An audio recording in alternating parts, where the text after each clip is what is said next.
থেকে ঝুঁকিপূর্ণ এবং জটিল গর্ভ শনাক্ত করে মাকে উপদেশ প্রদান। ঝুঁকিপূর্ণ এবং জটিল গর্ভ, ঝুঁকি বা জটিলতা অনুযায়ী মাকে উপযুক্ত উপদেশ দেওয়া। আচ্ছা, কি ধরনের ঝুঁকিপূর্ণ হতে পারে? যেমন দেখো যে 20 বছরের নিচে, মানে মায়ের বয়স যদি 20 বছরের নিচে হয়, হাত পা ফুলে গেলে সঙ্গে সঙ্গে কমিউনিটি প্যারামেডিক বা ডাক্তারের পরামর্শ নিতে হবে। এই সময় খিঁচুনি হওয়ার সম্ভাবনা বেশি থাকে। গর্ভস্থ শিশুর বৃদ্ধি পাচ্ছে, তাছাড়া অল্প বয়সে মায়ের শরীরও এখনও বৃদ্ধি পাচ্ছে, সেজন্য খাবার চাহিদা অনেক বেশি। প্রত্যেক বেলায় মাকে অতিরিক্ত খাবার খেতে হবে। এগুলো আমরা কি করব? উপদেশ দিব। ঠিক আছে। মায়ের শরীর সম্পূর্ণ গঠন হয়নি বলে বস্তিদেশ ছোট হতে পারে। প্রসবের সময় বাচ্চা আটকে যেতে পারে। কাজে হাসপাতালের কাছাকাছি যদি গর্ভবতীর কোনো নিকট আত্মীয় স্বজন থাকে, সেখানে প্রসবের ব্যবস্থা করা ভালো। প্রসব ব্যথা শুরু হলে 12 ঘন্টার মধ্যে যদি বাচ্চা না হয়, তাহলে হাসপাতালে নিয়ে যেতে হবে। এক্ষেত্রে পার্টোগ্রাফের তথ্য অনুসরণ করতে হবে। আচ্ছা, তাহলে হাত পা ফুলে গেলে কি করতে হবে? সঙ্গে সঙ্গে ডাক্তার বা কমিউনিটি প্যারামেডিকের পরামর্শ নিতে হবে। গর্ভস্থ শিশু বৃদ্ধি পায়, সঙ্গে সঙ্গে যেহেতু মায়ের বয়সটা কম, তাহলে বাচ্চা তো মায়ের শরীর থেকে পুষ্টি শোষণ করে নেয়, তাই না? তাহলে মায়ের অতিরিক্ত মানে বাড়তি খাবারের প্রয়োজন। এই জন্য 3 বেলা বাড়তি খাবার দিতে হবে, অতিরিক্ত খাবার মাকে দিতে হবে। যেহেতু মায়ের বয়স 20 বছরের নিচে, তাহলে সেক্ষেত্রে তো মায়ের গঠনই সম্পূর্ণ এখনো হয়নি, তাই না?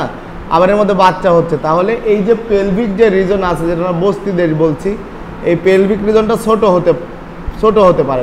পেলভিক রিজন ছোট হলে বাচ্চা হতে কষ্ট হতে পারে। সেই জন্য হাসপাতালের কাছাকাছি ডেলিভারির মানে মাকে থাকতে হবে লাস্ট মুহূর্তে, যেন সহজে হাসপাতালে নিয়ে যাওয়া যায়। এবং প্রসব বেদনা শুরু হওয়ার 12 ঘন্টার মধ্যে যদি বাচ্চা না হয়, তাহলে হাসপাতালে যেতে হবে। যদি 35-এর উপরে হয়, 20-এর নিচে হলে তো এরকম হলো, 35-এর উপরে হলে কী হবে? দেখো, গর্ভপাত হওয়ার সম্ভাবনা বেশি। মা যদি গর্ভস্থ শিশু রাখতে না চায়, তাহলে এমআরআইয়ের পরামর্শ দিন এবং পরিবার পরিকল্পনা ব্যবস্থা গ্রহণের জন্য পরামর্শ দিন। দেখা যাচ্ছে মায়ের বয়স 35-এর উপরে, কিন্তু মা বাচ্চা এটা রাখতে চাচ্ছে না, তাহলে এমআরআইয়ের পরামর্শ আমরা দেব। এবং সঙ্গে সঙ্গে এমআর পরবর্তী যেই পরিবার পরিকল্পনা পরামর্শ আছে, সেটাও আমাদেরকে দিতে হবে। রক্ত স্বল্পতার কারণে রক্তপাত বেশি হতে পারে। প্রচুর পরিমাণ লৌহযুক্ত খাবার, সবুজ শাকসবজি, ডাল, ডিম, মাংস মাকে খেতে বলুন। সন্তান সংখ্যা 0 প্রথম গর্ভের ক্ষেত্রে দেখা যাচ্ছে আগে বাচ্চা নাই, এটাই মায়ের প্রথম বাচ্চা, সেক্ষেত্রে হাত পা ফুলে গেলে কমিউনিটি প্যারামেডিক বা ডাক্তারের পরামর্শ নিতে হবে। গর্ভ অবস্থা রীতিমতো পরীক্ষা করতে হবে, যে কোনো অসুবিধা দেখা দিতে পারে। প্রসবের সময় একজন সিএইচবি এর সাহায্য নিতে হবে, যেন অসুবিধা দেখা দিলে সে তাড়াতাড়ি হাসপাতালে যেতে পারে। তাহলে আচ্ছা, হাত পা ফুলে গেলে কমিউনিটি প্যারামেডিক বা ডাক্তারের পরামর্শ নিতে বলবো। মাকে রীতিমতো পরীক্ষা করাতে হবে। প্রসবের সময় একজন সিএইচবি কে মিডওয়াইফারি, তারপরে তোমার ওই যে আছে না,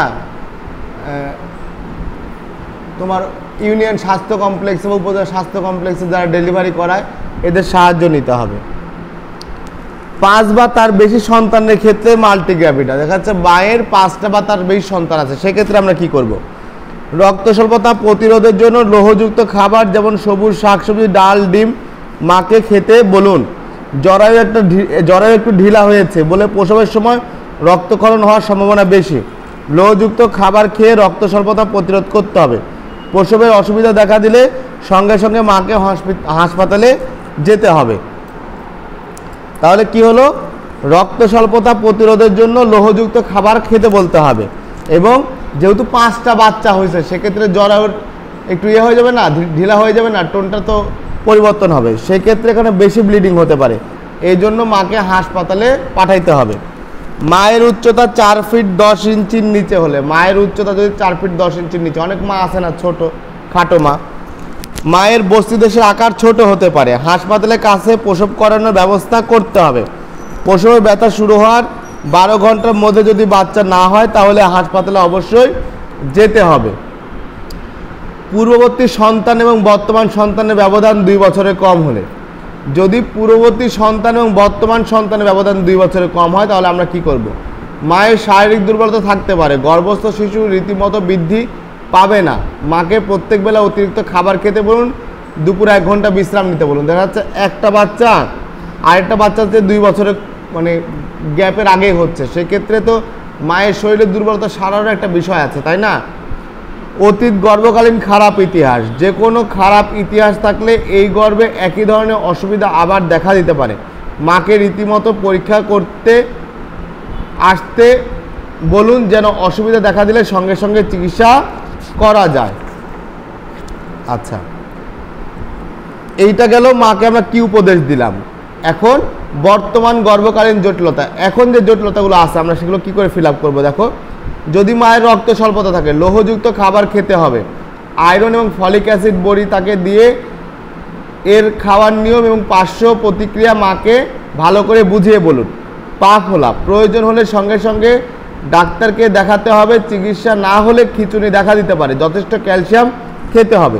রক্তপাত হওয়া, সঙ্গে সঙ্গে ডাক্তারকে দেখাতে হবে, পুরা বিশ্রাম নিতে হবে, বিছানা থেকে না উঠলেই ভালো। দেখা যাচ্ছে রক্তপাত হচ্ছে, সেক্ষেত্রে মাকে কমপ্লিট বেড রেস্টে দিতে হবে।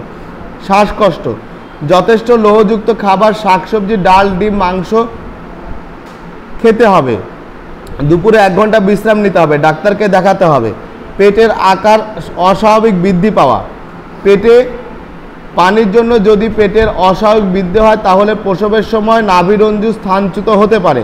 যমজ বাচ্চার কারণে যদি পেটে অস্বাভাবিক বৃদ্ধি হয় তাহলে প্রসবের সময় অসুবিধা দেখা দিতে পারে।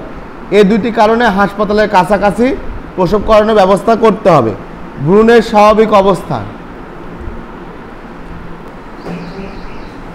ভ্রূণের অস্বাভাবিক অবস্থান বা 32 সপ্তাহের আগে কিছু করার দরকার নেই, 32 সপ্তাহ পর হাসপাতালে প্রসব করার ব্যবস্থা করতে হবে। ভ্রূণের অস্বাভাবিক অবস্থান, ফেস প্রেজেন্টেশন থাকে না, এরকম ব্রিজ প্রেজেন্টেশন, যদি এই ধরনের প্রেজেন্টেশন হয় তাহলে হাসপাতালে ডেলিভারি করানোর ব্যবস্থা করতে হবে, কিন্তু 32 সপ্তাহের আগে এটা করা যাবে না। প্রিমিয়াম বা মূল্যবান গর্ভ বলতে আমরা নিয়মিত পরীক্ষা করতে বলুন, যেন অস্বাভাবিক কিছু দেখা দিলে সঙ্গে সঙ্গে চিকিৎসা করা যায়। আচ্ছা, প্রিমিয়াম গর্ভ বলতে আমরা বুঝি যে গর্ভ দীর্ঘদিন চেষ্টা বা অপেক্ষার পর অথবা বেশ কয়েকটি গর্ভপাত বা মৃত সন্তান প্রসব বা সন্তানের মৃত্যুর পর হয়েছে, অথবা এই গর্ভের পর মহিলা যে কোনো কারণে পরবর্তী সন্তান ধারণ করার সম্ভাবনা খুবই কম, এটি প্রিমিয়াম বা মূল্যবান গর্ভ। দেখা যাচ্ছে অনেকদিন চেষ্টা করে বাচ্চা হয়েছে বা এর পরে আর মায়ের বাচ্চা হবে না, এটাকে কী বলছে? প্রিমিয়াম গর্ভ, তাই না? এরকম হলে নিয়মিত পরীক্ষা করতে হবে, অস্বাভাবিক কিছু দেখা দিলে চিকিৎসার ব্যবস্থা করতে হবে। তাহলে আগামী দিন এটা পড়ে আসবো। ধন্যবাদ সবাইকে।